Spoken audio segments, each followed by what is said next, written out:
सत्संग छोड़ने की वजह अगर बताऊंगा, एक तरफ आपको हंसी भी आएगी और दूसरी तरफ आपका मतलब क्या हाल होगा। कहते कि यार ऐसा भी कोई कर सकता। हंसी इस बात पे आएगी कि उनकी मूर्खता पे, उनकी नासमझी पे, उनके अज्ञानता पे, कि ज्ञान के बाद भी सत्संग जाते जाते ज्ञान भी ले लिया, सब कुछ हो गया, उसके बाद सत्संग से एकदम से नाता क्यों तोड़ा।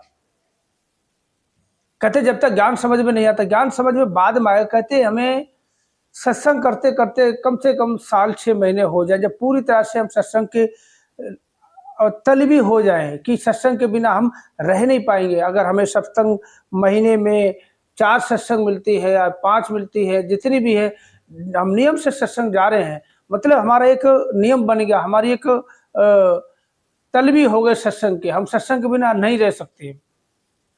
तब हमें ज्ञान लेना चाहिए, तब हमें ज्ञान समझ में आएगी। जब ज्ञान समझ में नहीं आता, सत्संग छोड़ने की वजह आप लोगों को बताऊंगा तो आप भी कहेंगे कि ऐसा भी हो सकता है।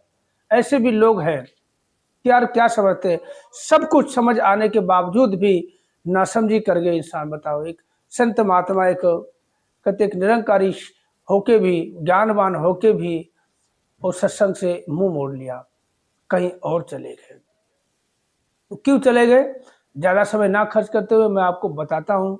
हमारे ही पड़ोसी है, पड़ोसी जहाँ मैं बैठा पीछे गली में है, उनका घर है, रहते हैं। तो हुआ यूँ, आप सभी जानते हैं, हमारे बाबा हरदेव जी ब्रह्मलीन हुए थे। उनसे पहले ही बाबा हरदेव जी के ज़माने में ही उन्होंने ज्ञान लिया था, सत्संग शुरू किया था। जब बाबा जी ब्रह्मलीन हुए तो उनकी जो अंतिम यात्रा थी उसमें हम दोनों ही गए थे।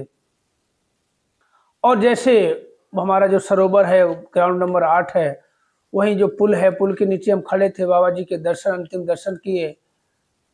तो ना चाहते हुए भी अश्रुधाराएं अपनी भी बहने लगी। ना जाने कितने संत महात्मा फूट फूट के ऐसे रो रहे थे जैसे उनका सब कुछ उजड़ गया हो। तो मेरे साथ उनकी भी देखिए आंखों में आंसू झलक रहे थे। उसके बाद क्या हुआ, काफी समय के बाद उनसे हमारी मुलाकात हुई। मुलाकात क्या हुई, तो उनके घर ही जाना हुआ। तो मैंने देखा कि पहले भी जाना हुआ करता था, पीछे गली में घर है। अक्सर कब जाता हूँ मैं बता देता हूँ, जब गर्मी होती ना, बहुत भीषण गर्मी होती है और ठंडे पानी पीने की हमें प्यास लगती है, गर्मी पानी कहाँ यहाँ रखा ठंडा, तो बस एक ही घर है, उनके पास बोतल ले जाता हूँ, भर के ले आता हूँ। तो गया, देखा जो बाबा जी की फोटो बाहर टंगी हुई थी, मंदिर में टंगी हुई, मंदिर के अंदर रखी थी और माला चढ़ा रखी थी। मैंने कहा ये आपने फोटो मंदिर में क्यों रख दी?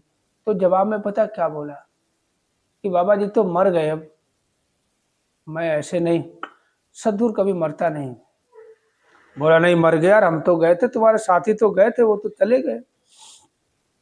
मैंने यार तुम सत्संग कर रहे थे। बोला अब तो सत्संग भी जाना छोड़ दिया मैंने, बाबा जी चले गए, मर गए बाबा जी, अब सत्संग कौन करेगा, कैसे करेगा?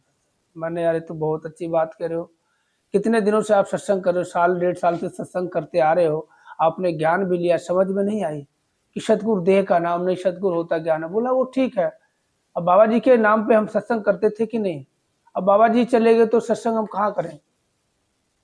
मैंने वो बात आपकी ठीक है, मगर सत्संग आप जाया करो। बोला अब नहीं जाऊंगा सत्संग में, बाबा जी चले गए, सत्संग नहीं जाऊंगा मैं, बिल्कुल नहीं जाऊंगा, अब भूल के भी सत्संग नहीं जाऊंगा, ऐसा बोला। मैं बाबा जी चले गए तो क्या हुआ, जो आपको ज्ञान मिला है, ब्रह्म मिला है, वो तो है ना, सदगुरु तो है ना, शरीर गया है, सदगुरु नहीं गया है। बोला वो तुम्हारी बात ठीक है, मेरा मन हट गया है। बोला मेरा मन हट गया। मैंने यार मन हट गया, इस आपको जो ज्ञान मिला वो समझ में नहीं? बोला सब कुछ समझ में आया, सब कुछ देख लिया, ज्ञान समझ में आया, मेरे सब समझ में आया, मगर बाबा जी जब चले गए तो हम अब सत्संग नहीं जाएंगे। क्योंकि बाबा जी की जो सत्संग हुआ करती थी उससे बहुत अच्छा लगता था, बाबा जी की बातें हुआ करती थी। मैंने अब बाबा जी की बातें नहीं होंगी क्या? क्या अब बाबा जी की बातें नहीं होंगी? अब भी बाबा जी की बातें होंगी, और युगों युगों तक बाबा जी की ही बातें होंगी। बोला वो सब ठीक है, सत्संग नहीं जाऊंगा। अब बताओ, अब इसमें क्या बताओ उनकी